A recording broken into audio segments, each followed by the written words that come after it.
Hey everyone, I'm here today to bring you a quick review of the new Roadhouse remake. Now, to get one thing straight, I do not have much of an attachment to the original. In fact, I saw it for the first time a couple of weeks ago in preparation for this. And it's okay. I don't love it. It's definitely cheesy and over the top, but it's one of those time capsule movies that really embodies the period in which it was made, the decade during which it was crafted. Jake Gyllenhaal stars as Elwood Dalton, not John Dalton like in the Patrick Swayze version, because we always got to change up the character names just a little bit. And in this version, he starts out as a UFC fighter and not a bouncer like in the original, so props to them for changing up a few things. And to give due credit, I think they introduced some ideas in the first act that could have been really interesting. For instance, Dalton fights in this underground circuit, and when he reveals his identity to his soon-to-be opponents, they usually chicken out because he's so intimidating, and then he gets paid without even throwing a single punch. They could have gone the really cheesy route and have us beat the crap out of somebody in the opening scene, but I'm glad they didn't. I'm glad they made us wait for it to really build up the tension of what this guy can actually do to somebody. And immediately after that, he goes and parks his car on some railroad tracks and damn near kills himself doing so. And it's not that I expect a riveting character arc in a Roadhouse remake, but this left me thinking, maybe this is actually going to try to give us some more character depth, and we'll see something interesting as the film goes on.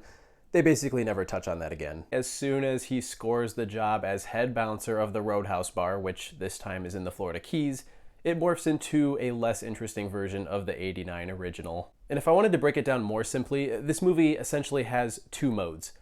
One is pure fight porn, and the other is everything else. Honestly, I quite enjoyed the fight scenes. The punches actually felt like they had real weight to them. You know when you watch action movies sometimes and people punch each other in the face and it feels like there's no consequence? The punches don't feel like they actually hurt the other person or did any damage. Well, here, it's shot well. I don't think the choreography is too overblown. And for the most part, the fight scenes, they were just badass. I enjoyed them. But as soon as this film delves into anything else, like the crime boss who wants to take down Dalton because he roughed up a couple of his goons, or his love interest Ellie, or virtually anything else story-wise, I just did not care. The dialogue in large is horrid. Most of the actors look bored and like they don't want to be there. Jake Gyllenhaal is ripped as fuck in this movie, that's for sure. But the script doesn't give him much to work with in terms of acting range. And when I say the script is bad, I mean, I know I just admitted that the original is very cheesy as well, but this isn't bad in an innocent product of its time sort of way like that version was.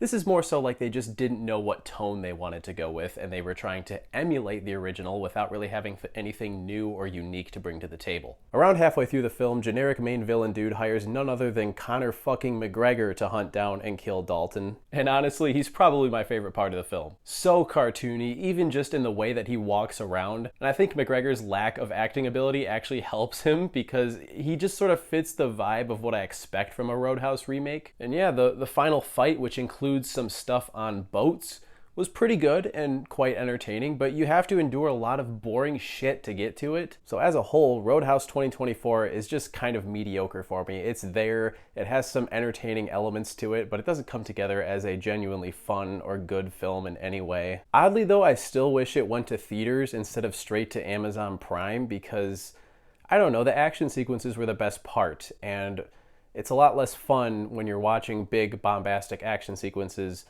on a small screen sitting on your couch instead of on a massive screen with a large audience to clap and cheer with. I bet you that's why the reviews were pretty good at South by Southwest, because everybody was all hyped up from the setting. So I'm gonna give this 2.5 out of 5 stars. Now look, if you already have an Amazon Prime subscription and you're not paying any extra to watch it, if you're a fan of the original and you're just curious, I guess go and check it out. I'm kind of on the fence about it, although for the most part, it just didn't quite get there. However, given that I don't have a strong attachment or amount of nostalgia for the original, I'm curious to know what massive fans of that original think of this. Is it significantly worse? Is this a travesty, a destruction of what people love about that film? Or does it actually emulate the tone and feel of that movie pretty well? I'd be curious to hear from hardcore fans. As always, be sure to hit that like button and subscribe if you want more content like this, and I'll catch you guys in the next one. See you later.